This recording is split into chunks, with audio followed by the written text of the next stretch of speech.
Assalamualaikum warahmatullahi wabarakatuh.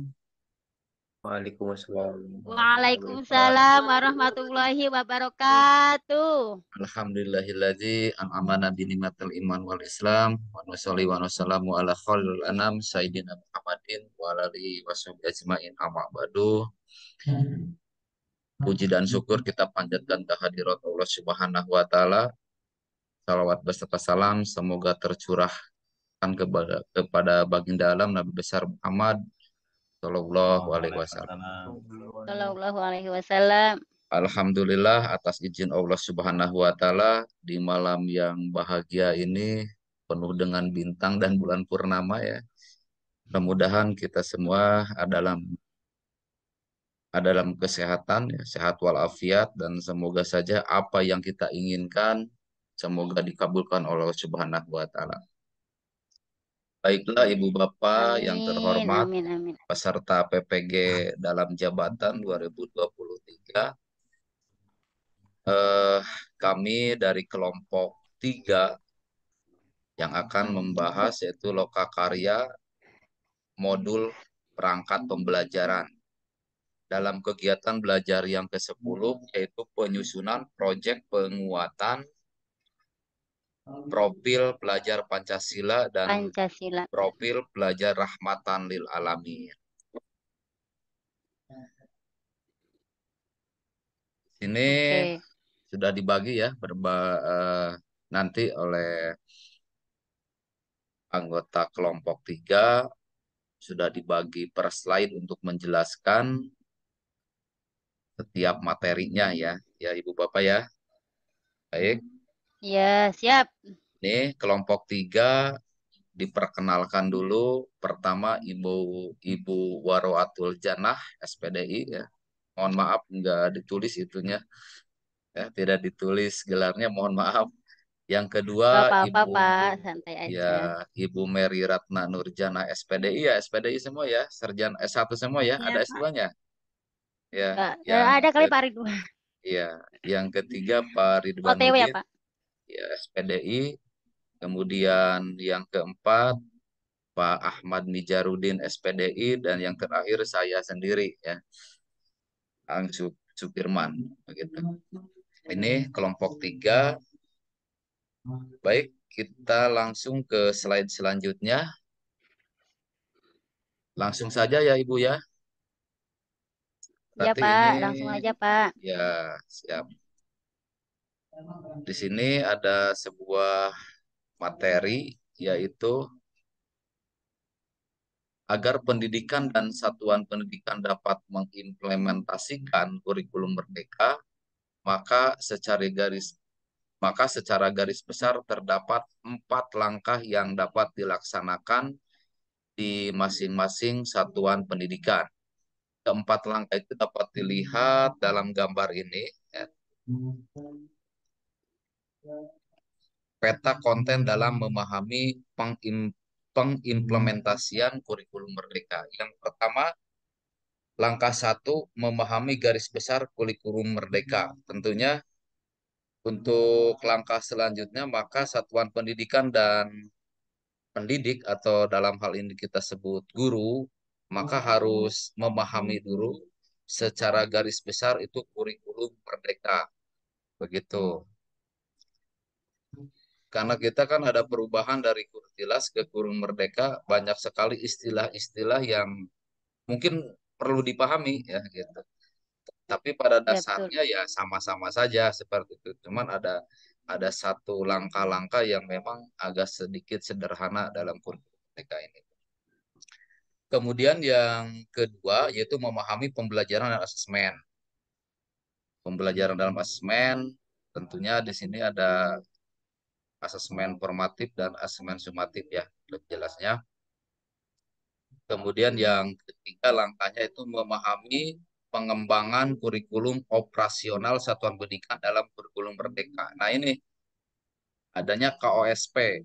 Kalau di satuan pendidikan itu KOSP, maka tentunya lebih ditekankan pasti dalam satu lokasi itu sekolah pasti akan beda KOSP-nya. tergantung kebutuhan itu sekolah sendiri, maka tekankan kepada pendidik, apa, ke peserta didik, gitu maksudnya. Terutama nanti untuk selanjutnya oleh pemateri yang selanjutnya nanti akan dibahas tentang profil Pancasila dan sebagainya. Dan yang keempat, memahami pengembangan proyek penguatan profil pelajar Pancasila. Nah, ini ya yang mungkin ada sedikit perbedaan kemarin dengan Kurtilas, adanya profil pelajar Pancasila. Mungkin bahasa saja, padahal kita sudah mengenalnya begitu ya. Dan ya PMP dan lain sebagainya dulu dulu pada zaman dulu itu. Mungkin sekarang ada dikuatkan lagi ya profil Pancasila. Sebenarnya entah bagaimana nanti ya. Ini kemudian, nah, salah satu tahapan dalam implementasi kurikulum Merdeka adalah proyek penguatan profil pelajar Pancasila atau P5 dan profil pelajar rahmatan lil alamin dalam kurung P2RA di madrasah.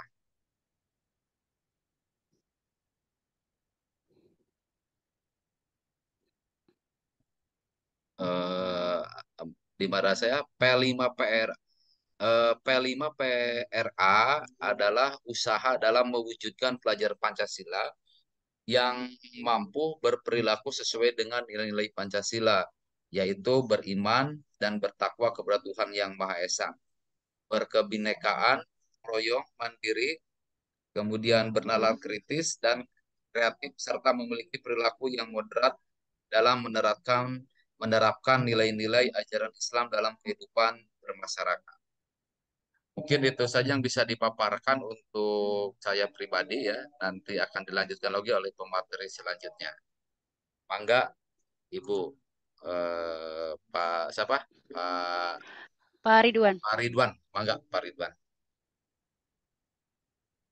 Oke, selanjutnya saya melanjutkan dari teman saya, yaitu profil pelajar Pancasila ini disesuaikan dengan visi dan misi Kementerian Pendidikan dan Kebudayaan, yaitu sebagaimana tertuang dalam Peraturan Menteri Pendidikan dan Kebudayaan Nomor 22 Tahun 2020 tentang Rencana Strategis Kementerian Pendidikan dan Kebudayaan tahun 2020-2024, bahwa proyek Pancasila adalah perwujudan pelajar Indonesia sebagai pelajar sepanjang hayat yang memiliki kompetensi global dan perilaku sesuai dengan nilai-nilai Pancasila. Oke, selanjutnya Pak, dipindahkan dulu. Oh iya. Next. Next, Pak, next. Nah, kemudian sesuai dengan visi dan misi yang telah tadi disampaikan, bahwa ada 6 kompetensi yang diharapkan peserta didik kita itu. Yang pertama yaitu beriman dan bertakwa kepada Tuhan Yang Maha Esa dan berakhlak mulia. Jadi harapannya dengan menerapkan kurikulum Merdeka ini, pelajar memiliki keimanan. Dan yang kedua, berkebinekaan global, di mana pada saat ini kita memasuki zaman 4.0, juga kita harus berinteraksi dan juga menyesuaikan diri dengan perkembangan zaman. Maka ditekankan kompetensi yang kedua itu berkebinekaan global. Dan yang ketiga, bergotong royong, di mana ini dasar negara kita, yaitu sebenarnya bergotong royong, di mana masyarakat Indonesia itu masyarakat yang homogen gitu ya. Jadi ini menjunjung tinggi sifat gotong royongnya. Dan yang selanjutnya mandiri, dengan diterapkannya profil pajak Pancasila ini diharapkan pelajar kita itu bisa mandiri. Kemudian juga selanjutnya bernalar kritis, dan yang terakhir kreatif. Oke, selanjutnya dilanjutkan dengan materi berikutnya. Silahkan Bapak Ibu. Terima kasih Bapak Ridwanuddin. Baiklah, akan saya sambung kembali tentang materi tadi. Di sini saya akan membacakan slide tentang nilai profil pelajar rahmatan lil alamin, yaitu meliputi yang pertama berkeadaban atau ta'adub, di mana di adab sini diajarkan para siswa ini mempunyai adab yang baik itu terhadap yang lebih muda atau yang lebih tua. Kedua, keteladanan atau qudwah. Yang ketiga, kewarganegaraan dan kebangsaan atau muwatanah. Yang keempat, mengambil jalan tengah atau tawasyuf. Yang kelima adalah berimbang atau tawazun. Yang keenam adalah lurus dan tegas, i'tidal. Yang selanjutnya adalah kesetaraan atau musawah. Yang selanjutnya adalah musyawarah atau surah. Yang selanjutnya adalah toleransi, tasamuh. Yang terakhir adalah dinamis dan inovatif atau tatawur wa ibtikar. Untuk materi selanjutnya, monggo saya persilahkan kepada rekan saya. Terima kasih. Untuk selanjutnya, saya akan memaparkan tentang proyek penguatan profil pelajar Pancasila, di mana untuk melaksanakan proyek penguatan profil pelajar Pancasila dan profil pelajar rahmatan lil alamin, terdapat 3 strategi yang dapat digunakan.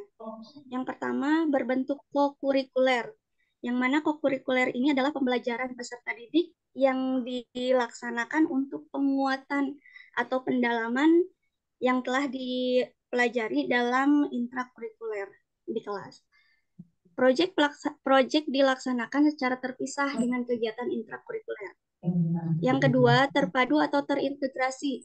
Proyek penguatan profil pelajar Pancasila dan profil pelajar rahmatan lil alamin dilaksanakan secara terintegrasi dalam kegiatan intrakurikuler dalam melaksanakan proyek secara terpadu atau terintegrasi.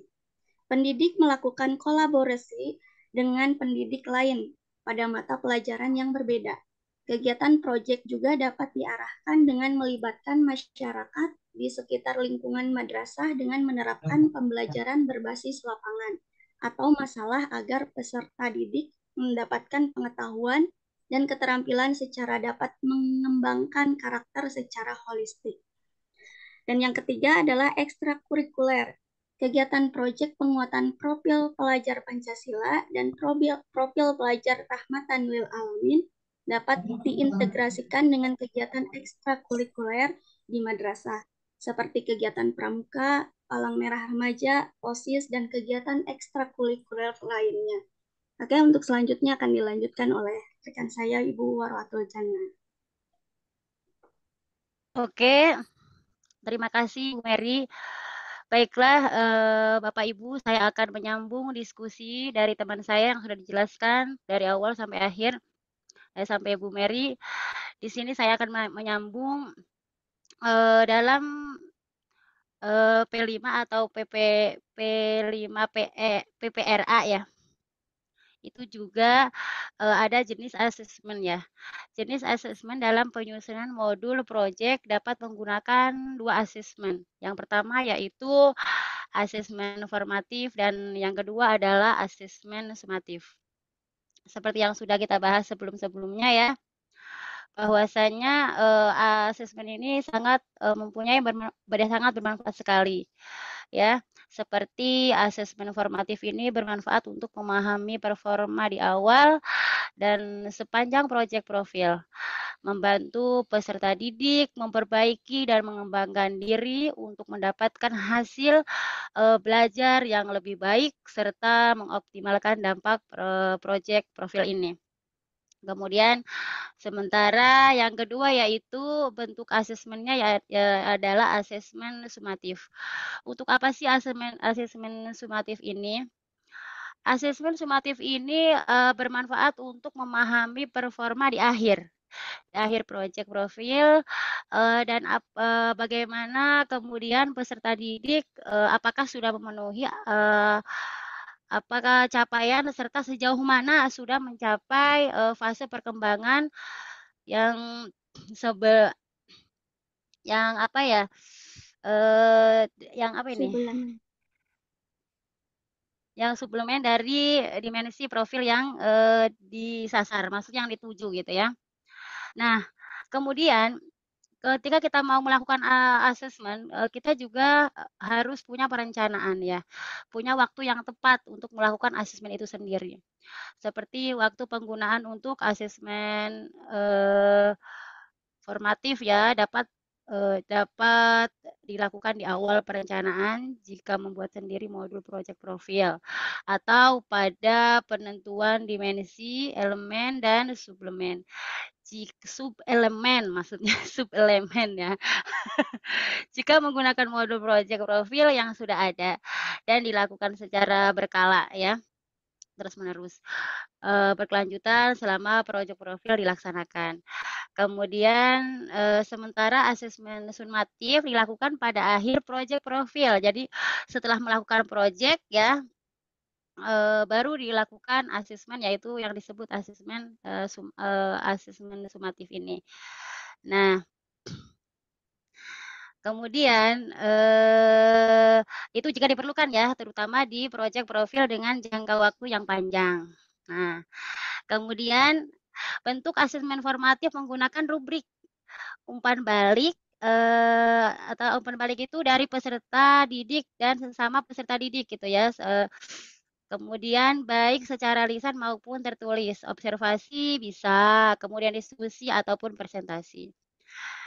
Nah, untuk asesmen sumatif sendiri juga dapat menggunakan bentuk rubrik, boleh